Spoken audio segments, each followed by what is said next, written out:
Launch ಅಂತ ಹೇಳ್ಬಿಟ್ರೆ ತುಂಬಾ ಚೆನ್ನಾಗಿರುತ್ತೆ. Sir, can we have you on stage sir please?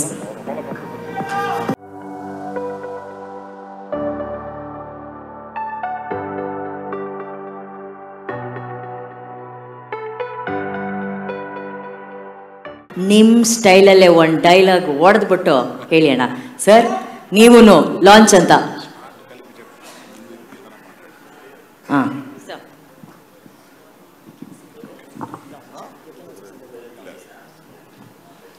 ಕೆಲವರು ಮುಟ್ಟದಲ್ಲ ಚಿನ್ನ, ಆದರೆ ನಾವು ಮುಟ್ಟಿದ ಮಾತ್ರ ಚಿನ್ನ.